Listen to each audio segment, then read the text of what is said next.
Olá, seja bem-vinda, seja bem-vindo a esta aula, onde nós vamos falar sobre fibra ótica, né? Essa tecnologia que nós utilizamos nos projetos de iluminação, tá? Então vamos lá.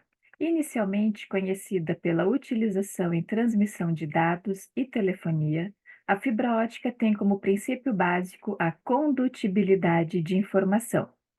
Então, quando nós utilizamos ela na iluminação, ela vai conduzir a luz de um lado até a outra extremidade, tá bom? Não é considerada uma fonte de luz artificial. Ela, na verdade, ela é apenas um recurso para fazer a transmissão, né, como eu disse, de uma informação de um lado para o outro lado, tá? Então ela precisa, né, de uma fonte, tá, quando utilizada nos projetos de iluminação. Que fontes são essas, né? São as fontes de luz, tá? Em suas extremidades podem ser acoplados terminais ou ponteiras. Olha aqui, em sua extremidade pode ser, né, acoplados terminais ou ponteiras, de características diferentes que permitem controles de ângulo de facho, efeitos de difusão ou ainda simples acabamento, tá? Vai depender muito do efeito em que a gente quer em relação a essa informação da luz saindo por essa extremidade, tá? Bom, como funciona a fibra ótica, né? É formada por um composto polimérico do material polimetil metacrilato, PMMA. A camada externa de cada fio óptico possui um alto índice de reflexão, enquanto que o seu núcleo possui um alto índice de refração. Desta forma, a luz é conduzida de uma extremidade à outra da fibra, com perdas mínimas em seu percurso.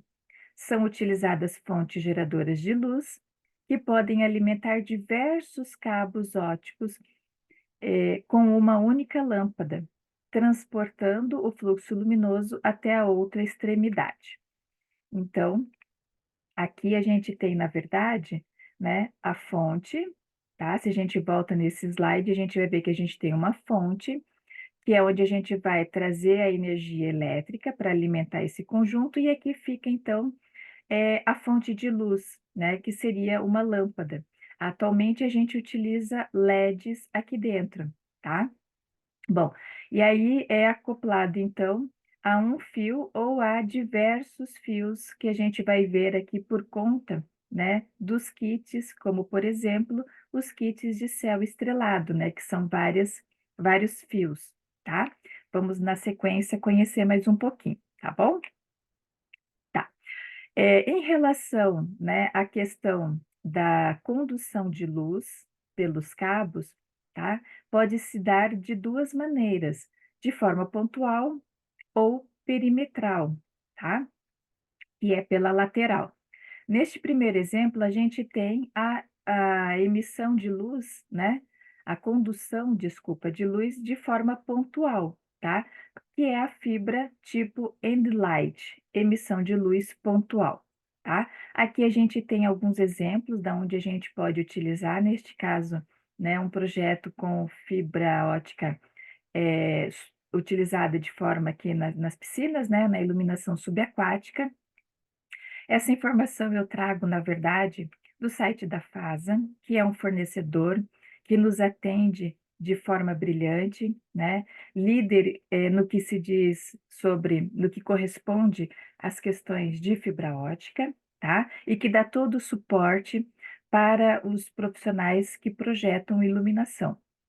Então, fica aqui a minha recomendação, a minha dica, para que você possa entrar no site da FASA, tá? FASA Fibra Ótica, que você vai ver algumas fotos que nós vamos ver aqui nessa aula e muitos mais exemplos, tá? Então, essa condução de luz, né, de forma pontual, tem diversas aplicações que daqui a pouco a gente vai ver elas, né, de forma com as imagens, né, mais atrativas. Então tem o céu estrelado, tem a iluminação subaquática, iluminação de museus, para lojas, joalherias, exposições em geral e muitos outros tipos de projeto, tá. E a outra forma de condução dessa luz é a condução, né, é a emissão de luz na lateral, que é por meio da fibra ótica tipo side light. Então, são 2 tipos de fibras diferentes na sua fabricação, tá? Essa daqui tem como característica fazer com que a luz, né, seja emitida pela lateral desta fibra, tá? Bom, as aplicações são diversas também. Podem ser utilizadas de forma subaquáticas, né, desde que instaladas de maneira correta, assim como a primeira opção que a gente viu, tá? Em museus, lojas, joalherias, em exposições em geral e em diversos outros tipos de projetos, tá? Então, o efeito dela, né, faz lembrar muito o que nós usávamos lá antigamente, né, conhecido como a luz de neon, tá bom? Com a vantagem de ter essa flexibilidade melhor, tá? E uma economia em se tratando de que a gente tem dentro da fonte que está a energia, né, a fonte de luz artificial ser um LED, né? Tá? Bom, aqui a gente vai ver, como prometido, a gente vai ver alguns efeitos. Vamos começar então pelos efeitos efeitos estrelados, né? E aí, inicialmente, a gente começou a utilizar esse efeito estrelado no teto, né, conhecido como céu estrelado, tá? Que é o que nós estamos vendo aqui nestas imagens como referência, conforme eu disse, que foram tiradas lá do site da Fabra, da FASA, né? Da fibraótica.com.br, tá bom? Certo. Então, dando continuidade, a gente começou com ela já há um certo tempo, né? O céu estrelado, né? Trazendo esse efeito no plano superior, tá? Bom, além do simples céu estrelado que até então a gente utilizava, né, com o tempo nós fomos tendo outras opções para enriquecer esses projetos, que foram as ponteiras de cristais, tá? Então, as ponteiras de cristais começaram a valorizar ainda mais esse efeito do céu estrelado, dando aquele brilho, né, como se fosse as estrelas propriamente, tá? Então, nesse caso, é feita uma compra adicional desse kit de ponteiras, né, conforme o fornecedor disponibiliza, e que é então instalado junto com o kit, né, o conjunto simples do céu estrelado, tá? E aí vai intercalando, né, o céu estrelado de forma simples, né, junto com as ponteiras de cristais, tá? Bom, dentro do efeito estrelado, atualmente a gente tem visto muitos projetos com ele no piso, né? Neste caso, um exemplo subaquático. Olha que interessante essa proposta desta piscina de um hotel, né? Empreendimento, desculpa, residencial em São Paulo, tá? Vejam que interessante. Então, o céu estrelado agora, né? O efeito está no piso. Então, é feito todo um trabalho com muita atenção, né, nessa etapa de produção, aí nessa etapa de elaboração da própria piscina, para que possa ser colocado as fibras, né, de fibra ótica, no momento certo, né, elas ficam ali nos rejuntes, tá, para que elas, né, não precisa perfurar, na verdade, o revestimento propriamente da piscina, tá, então elas ficam ali, né, sendo distribuídas pelo rejunte e dão esse efeito aqui muito interessante, tá? Dando continuidade, a gente tem ainda o efeito estrelado na parede, né? Que também é um efeito em que a gente já conhece de um certo tempo, tá? E varia conforme o efeito que a gente quer proporcionar, seja ele pequenininho, como se fosse um céu estrelado, só que na parede, ou de forma pontual, aqui como a gente está vendo como exemplo, tá? Bom, depois a gente tem a fibra ótica no seu sistema pontual, que a gente já viu anteriormente. Aqui a gente tem mais um exemplo, então, de uma iluminação subaquática, porém, utilizando luminárias, né, que são acopladas na fibra, tá? Dando aqui, na verdade, o efeito pontual, tá? Fazendo essa marcação, né, mais limpa aí dentro da piscina, por ser de forma pontual. Outro exemplo de iluminação também, vamos dizer, subaquática, né? Dependendo se a piscina vem com a água até a borda ou não, mas enfim, é o sistema utilizando da fibra com o sistema perimetral, que é onde a gente consegue ter a iluminação que percorre pela lateral da fibra e a gente pode, então, fazer desenhos e contornos. Também é um efeito muito interessante que pode ser feito, tá? Bom, do ponto de vista de uma iluminação de destaque, a gente pode olhar então para as propostas de projetos de museu. E aí vem vários pontos positivos, porque se eu utilizo dentro da fonte, né, a luz ali que sai, sendo ela de tecnologia LED, a gente sabe que ela não gera calor e ela não emite os raios ultravioletas e infravermelhos, né.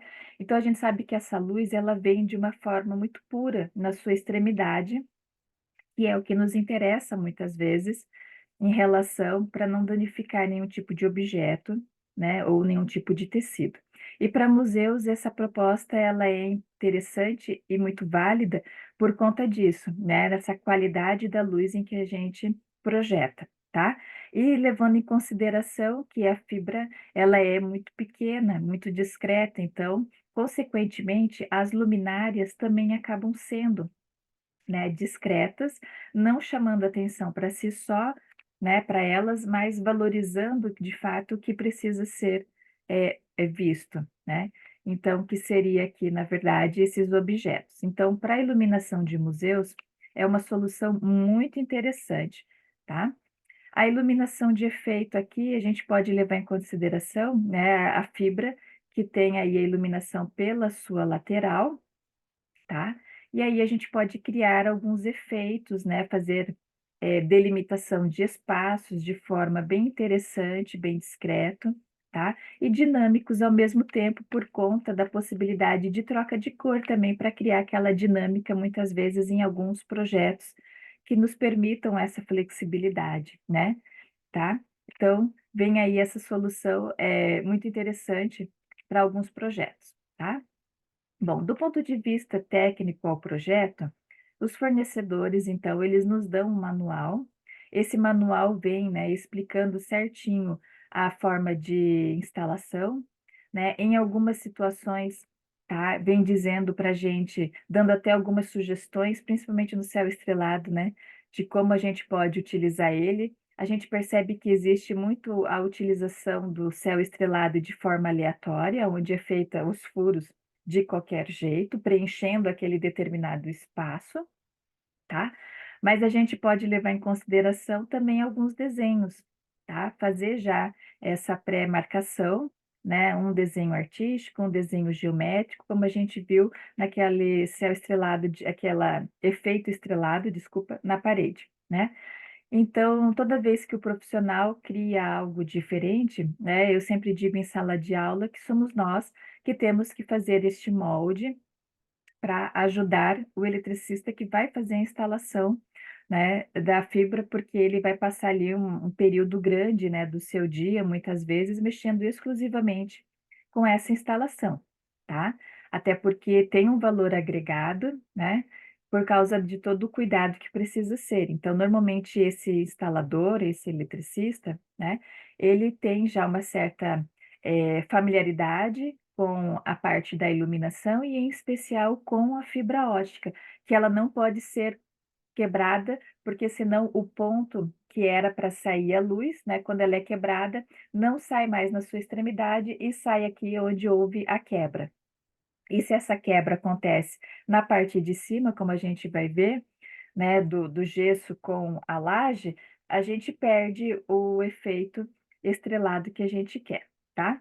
Voltando a olhar aqui em relação ao que a informação que os fornecedores nos dão, eles dão para a gente a quantidade dentro dos kits, né? Quantos kits eles conseguem oferecer em relação à quantidade de pontos, né? Aqui a gente tem nomes dos kits, tá? Mas enfim, é um kit que tem 80 pontos, esse é um kit que tem 120 pontos, ou seja, 120 fibras, né, de fibra ótica, tá? Aqui de 200 e aqui de 300 pontos. E aqui a gente tem, na verdade, a área de aplicação recomendada, ou seja, né, esses 80 pontos conseguem cobrir uma área de 2,5 metros quadrados. Então, dependendo da proposta, eu quero iluminar apenas em cima de uma banheira, em cima de um berço, né? Então, eu tenho aquela metragem ali em cima e eu sei que esse kit me atenderia de forma suficiente. Ah, a minha área agora é um pouquinho maior, né, vai de 2 metros quadrados a 5 metros, então eu teria que ter o kit de 120 metros, mas mesmo assim, eu costumo sempre, dizer que em projeto a gente precisa ver as diversas possibilidades, porque às vezes, vejam essa linha de raciocínio, eu tenho um kit de 120 pontos, e aí eu tenho aqui a fonte, vamos olhar aqui, né, a fonte, aí eu acoplo aqui, tá, esse terminal e a luz que está aqui dentro vai ser distribuída por essas fibras. Então, se eu tenho esse kit de 120 fibras, né, normalmente ele vem aí, vamos dizer, com 1,5 m a 2 metros de comprimento desta fibra. Então, eu teria que colocar esse kit muitas vezes, né, esse conjunto, bem no centro daquele espaço para que eu possa ter, né, a metragem do comprimento desta fibra e possa me atender e cobrir toda esta área. Mas às vezes ficando no centro, e se vier a queimar o LED por algum motivo, a manutenção é feita justamente nesta parte. Então, às vezes, é ali, depois que a gente sobe a placa, não tem mais como fazer uma manutenção sem ter que fazer o furo no gesso, né, e, mexer no que pode vir a estragar, que é esta partezinha aqui, por algum motivo, alguma conexão, né. Às vezes é só uma questão de mau contato e ela a gente corrige isso e ela funciona aí perfeitamente, tá. Mas se eu coloco no centro e não tenho como ter acesso a essa manutenção, o próximo acesso seria fazendo um furo e prejudicaria todo aquele trabalho de gesso. Então, em projeto, a gente precisa ver se de fato seria interessante colocar apenas um, ou se eu posso, na verdade, ver a questão de colocar 2, tá, e as fontes nas extremidades aonde eu pudesse ter o melhor acesso a elas, caso eu precisasse. E aí esses fios, eu sei que eles vão cobrir parte daquele teto ou daquela superfície que eu preciso, e esses fios do outro kit vão atender a outra parte, e no conjunto final eu tenho tudo iluminado aqui. Então, sempre é interessante a gente ver as diversas formas que podem ser feito aquele efeito, né, com diversos kits, mas ver aquele que é o mais apropriado pensando na possibilidade de uma manutenção sem ter que estragar, né, aquilo que já foi feito, que já está instalado e tudo mais, tá. Mas enfim, existem várias possibilidades, tá. A instalação, né, como a gente pode ver aqui, ela não é feita desta forma, né. Aqui é uma brincadeira, na verdade, tá. Normalmente ela é feita o quê? No chão, tá. Porque o eletricista não tem esse espaço, né, o instalador para fazer, e ele ficaria no escuro lá, seria uma situação muito, difícil para ele. Então, no manual de instalação, vem explicando para a gente o passo a passo. Vejam, né, é feito o encaixe, né, do adaptador aqui, a fonte onde vai alimentar as fibras, é feito o furo. Esse furo é interessante, né, que seja feita na parte aonde a gente vai ver a fibra, por quê? Porque dependendo de como é feito, né, essa parte ela pode estourar e ficar feio aqui na parte de baixo, então o furo é feito devagarzinho, na parte aonde a gente visível das pessoas, normalmente eu costumo sempre indicar assim, porque se a gente faz na placa de gesso, que a gente já vai ver, inverso, ela pode, na hora que faz o furo, estourar aqui e prejudicar esse acabamento todinho, que muitas vezes já está pronto, né, já tem a primeira, segunda, muitas vezes até a terceira de mão, né, vai estar pronto. Mas enfim, então é feito o furo, é colocado então, as fibras de forma cuidadosa, né, um por um dos buracos, né, vem sempre uma cola para que possa ser feito aqui, esse acabamento, porque na hora que a gente vai subir essa placa de gesso, né, esse gesso acartonado, não se perder os fios ali, porque se perder também a gente perde todo o efeito na parte de baixo, tá. É deixado aqui, como a gente está vendo, né, ali em torno de até quase 10 centímetros, pode ser um pouquinho menos, entre 5 e 8, né, para também não ter essa perda muito grande da fibra aqui na parte de baixo, até porque depois a gente vai fazer o corte e deixar ela rente. A sugestão que a gente sempre vê nos fornecedores é que este corte desta fibra que sai não seja um corte reto, que seja ele em diagonal também, principalmente quando é só o kit simples de céu estrelado, né? Para que a gente possa ter aquele efeito à medida em que o observador se movimenta aqui na parte de baixo. Que uma hora o corte está assim, uma hora o corte da fibra está assim, tá? Então, olhando aqui essa situação, né, deste projeto, né, uma solução muito simples neste quarto que virou um quarto de bebê, aonde inicialmente tinha só um ponto, se a gente olha aqui esse quarto, tá?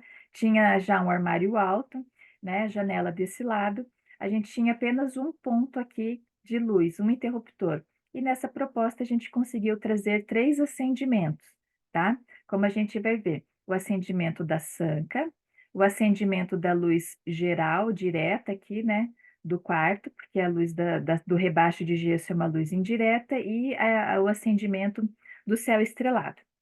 Então, de forma simples, a gente só rebaixou de fato o suficiente para pegar aqui onde estava já saindo o ponto de luz.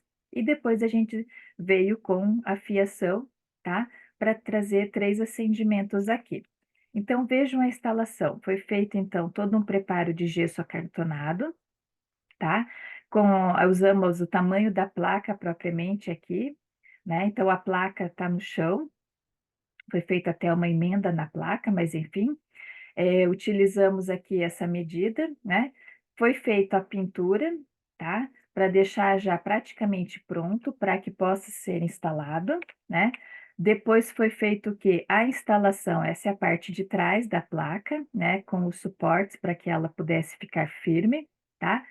Todo furo, então, ele é feito pela frente, como eu costumo dizer aqui assim. Então, esse instalador ele tem que ter um certo cuidado na hora de fazer a furação, para que ele não dê aquele solavanco e marque, né, com a furadeira, que daí ele prejudica todo aquele trabalho que já estava pronto da parte da pintura, né? Então, ele tem que fazer com cuidado cada furo, por isso que é um preço um pouquinho mais elevado, porque ele vai ficar ali um bom tempo mexendo só com isso, tá? Feitos os furos, né? Aqui no caso ele pegou o conjunto de céu estrelado e separou, né, tipo assim, 10 fibras para um lado, 10 para o outro, né, ele foi criando esse sisteminha para que ele pudesse ter melhor domínio de quais fibras iriam para esse lado, quais fibras ele iria cobrir aquela outra parte. É uma forma de organização, tá? Cada instalador tem a sua forma. Ou seja, então pela parte de trás ele foi feito, ele foi então, na verdade, fazendo a furação, né, eh, a jo eh, desculpe, ele foi fazendo o preenchimento da fibra, tá. Aqui, se vocês observarem, é aquela sobrinha da fibra já na parte que vai ficar visível ao observador, então ficou uma sobra de fibra, tá. E quando a gente fez a instalação, que foi feito daí o acabamento da pintura e tudo mais, a fibra ela tá aqui aparecendo, oi? Aqui. A fibra está aparecendo um pouquinho aqui, então depois de tudo instalado, a gente vem fazendo o corte, como eu disse, né, em diagonalzinhas, para que pudesse ter um efeito mais interessante, tá? E aqui a gente tem, na verdade, os 3 acendimentos, né? Ela, na verdade, nessa primeira opção, todas as 3 possibilidades apagada. Aqui a gente conseguiu estar trabalhando com dimerizador para ter 3 intensidades, tá? Aqui a gente teria, na verdade, não está aparecendo, mas é o acendimento da fibra ótica acesa, né, do céu estrelado, e aqui, na verdade, a iluminação indireta do rebaixo de gesso. Então vejam, né, uma proposta simples, mas que atendeu agora, ao invés de um acendimento, ter 3 acendimentos para este quarto, tá? Na iluminação subaquática, é interessante ressaltar aqui a FASA, né, como eu disse anteriormente, de onde eu trago essas informações, e essas imagens oferece todo um suporte na parte de projeto. Então, eles recomendam que a gente mande, né, a proposta do projeto da piscina para que eles possam contribuir da melhor forma para atender, porque a fibra ótica, ela é, na verdade, calculada pelo metro, né? E quanto maior for esse percurso, muitas vezes mais caro se torna o orçamento. Então, dentro do que você tem em mente do efeito, eles vão fazer sugestões para tentar enxugar esse orçamento e atender da melhor forma possível. Então, aqui a gente tem a mesma, proposta de piscina, tá, mas com 3 tipos de efeitos de luz e com soluções principalmente nesta caixa onde ficaria, na verdade, a fonte de luz, a parte elétrica chegando ali, porque na extremidade não tem energia elétrica chegando, a energia ela está chegando aqui, ou seja, segurança total para a iluminação subaquática, né, para quem está utilizando da piscina. E o percurso, né, o menor percurso possível das fibras, tá. Então eles pedem para fazer toda essa estrutura, né, e, antes de fazer a instalação, eles pedem para que a gente faça, na verdade, eh, como eu posso dizer, pegue fios e faça, né, numere, né, se aqui eu tenho 6, onde ficariam 6 fibras, né, percorrendo luminárias ali para fazer o efeito de luz, a gente passa um fio guia, tá, e para esse percurso e corta ele conforme a recomendação, enrola e coloca número 1. Aí a gente passa um segundo fio guia para o caminho número 2, para o caminho número 3 e separa esses caminhos, né, esses fios enroladinho e mandam para o fornecedor que ele vai mandar a fibra deste tamanho para que a gente possa fazer a instalação, porque eles não vão mandar uma bobina, né, de fibra ótica, usa aí e depois me devolve, não. Eles mandam conforme o projeto, tá. Então, eles dão todo esse suporte, tiram todas as dúvidas, então não tenha receio de começar a trabalhar com fibra ótica, tá. Os fornecedores estão aí para nos ajudar, tá joia?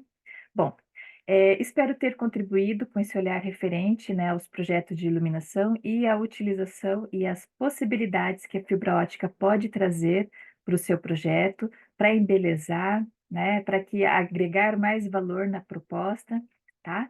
Então, eu agradeço a sua atenção e nos vemos na próxima aula. Um abraço.